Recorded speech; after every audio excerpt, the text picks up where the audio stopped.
Sabe, quando a gente vê uma propaganda e tem a sensação de que ela foi feita exatamente pra gente, enquanto outras parecem, sei lá, totalmente aleatórias? Pois é, a resposta para isso está num conceito muito poderoso chamado segmentação de mercado. É basicamente a estratégia que transforma o marketing, que antes era um tiro no escuro, numa conversa bem precisa com o cliente certo. Vamos mergulhar nisso e entender como funciona? Para começar, vamos pensar num quebra-cabeça. A BMW é uma gigante, uma das maiores fabricantes de carros do mundo. E o mercado de carros populares, convenhamos, é enorme. Então, por que raios ela não fabrica um? A resposta para essa pergunta revela o grande segredo da estratégia de marketing: a escolha. E essa escolha é absolutamente crucial. Pensa só.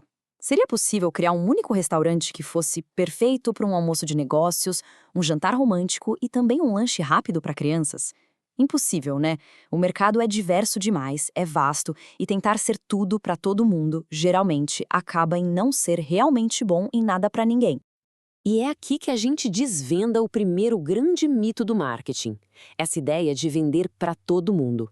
As empresas mais inteligentes, elas não jogam para a multidão. Muito pelo contrário, elas se tornam especialistas em um público bem específico, selecionando a dedo para quem elas podem entregar um valor que ninguém mais consegue. É exatamente para isso que serve a segmentação de mercado. Pense nela como se fosse uma lente de aumento. Em vez de olhar para uma multidão anônima, a gente começa a enxergar grupos bem definidos de pessoas, com necessidades, desejos e até comportamentos parecidos. Cada um desses grupos a gente chama de segmento. Tá, mas como é que as empresas decidem o quão amplo ou específico vai ser o foco delas? Existem basicamente 4 níveis principais. Dá para imaginar isso como uma escala que vai do marketing para um estádio inteiro até a criação de uma experiência única, como uma casa feita sob medida. O primeiro nível, o mais abrangente de todos, é o marketing de massa. É aquela estratégia do um produto serve para todo mundo. Isso lembra muito os primórdios da indústria, sabe? O objetivo era produzir em uma escala gigantesca, com o menor custo possível e oferecer a mesmíssima coisa para todo mundo. E olha, nada resume melhor essa ideia do que a famosa frase do Henry Ford. A prioridade era total da linha de produção. Não tinha nada a ver com a preferência do consumidor. Hoje em dia, com um mercado lotado de opções, essa abordagem quase nunca funciona. Subindo um nível, a gente chega no marketing de segmento. Aqui, a empresa já sacou que o mercado não é uma coisa só, não é homogêneo. Um exemplo ótimo disso é a Unilever. Em vez de vender o sabonete, ela cria Dove, pensando nas mulheres que buscam hidratação, e Rexona para os homens preocupados com a transpiração. É a mesma empresa, mas com produtos e mensagens totalmente diferentes para cada grupo. E se a gente for ainda mais específico, aí chegamos no marketing de nicho. Um nicho é um grupo pequeno, com necessidades muito particulares, que muitas vezes é até ignorado pelas grandes empresas. Pensa no mercado de carnes vegetais. Ele não mira em todo mundo que come. Ele foca intensamente nos vegetarianos e veganos. Ao dominar esse espacinho, as empresas conseguem fugir da concorrência direta e construir uma base de clientes extremamente leal. Por fim, no nível máximo da personalização, a gente tem o marketing individual. Aqui, a tecnologia permite uma coisa que antes era impossível: tratar cada cliente como se fosse um segmento de uma pessoa só. A campanha da Coca-Cola com nomes nas latinhas é o exemplo perfeito. A lata é a mesma, o refrigerante é o mesmo, mas a sensação é de que aquele produto foi feito especialmente para aquela pessoa. Isso é a personalização em massa. Ok, a gente já entendeu os diferentes níveis de foco. Mas, na prática, como é que as empresas encontram esses segmentos?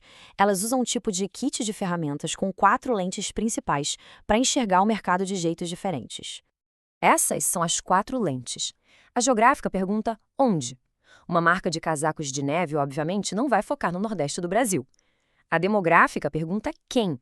Uma marca de luxo vai querer saber a renda. A psicográfica vai mais fundo e pergunta por quê. Uma empresa de produtos sustentáveis vai atrás de pessoas com valores ecológicos. E, por último, a comportamental pergunta como. Uma cafeteria pode, por exemplo, criar um programa de fidelidade para quem compra café todo santo dia. E aqui tem uma das distinções mais importantes de todas.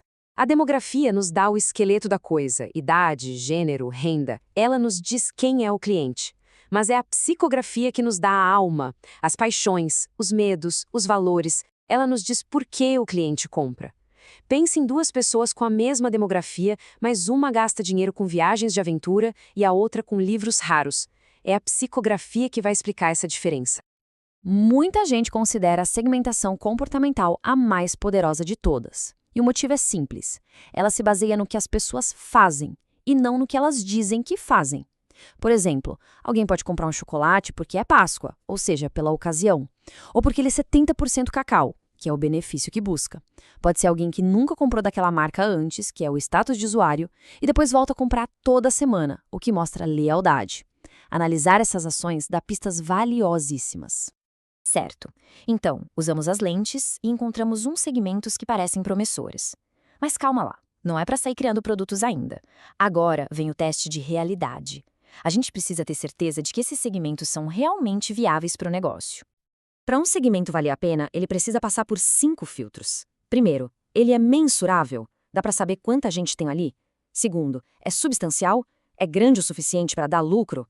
Terceiro, é acessível? A gente consegue chegar até essas pessoas com a nossa comunicação? Quarto, é diferenciável? Esse grupo reage de um jeito diferente dos outros? E por último, ele é acionável? A gente tem a capacidade de criar algo para ele? Se a resposta para qualquer uma dessas for não, é melhor dar um passo para trás e repensar. Depois de identificar e validar os segmentos, aí sim chega a hora da verdade. A empresa precisa escolher em qual ou em quais deles ela vai focar. Essa é a seleção do mercado-alvo, o ponto alto de todo esse processo. A escolha final, no fundo, se resume a 3 perguntas estratégicas. Primeira, esse segmento é grande e está crescendo? Segunda, qual o nível de dificuldade de competir ali? Já tem muito concorrente forte? E a terceira, talvez a mais importante de todas. Esse segmento se encaixa com a nossa marca, com os nossos recursos e com a nossa missão? Porque não adianta nada encontrar um oceano de oportunidades se o nosso barco não foi feito para navegar nele. Isso nos leva de volta, de um jeito perfeito, à nossa pergunta inicial sobre a BMW. O segmento de carros populares passa no teste de tamanho, passa no de crescimento, com certeza, mas ele falha feio no último teste.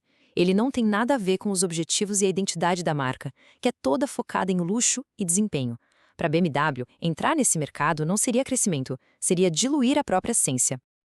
Então fica aqui um convite. Da próxima vez que alguém for escolher um produto, vale parar 1 segundo e se perguntar: qual será que foi o segmento que eles imaginaram quando criaram isso? Por que eu me senti atraído por ele? Vamos começar a perceber que a tal da segmentação de mercado não é só uma teoria de negócios. Ela está em todo lugar, moldando silenciosamente as escolhas que a gente faz todos os dias.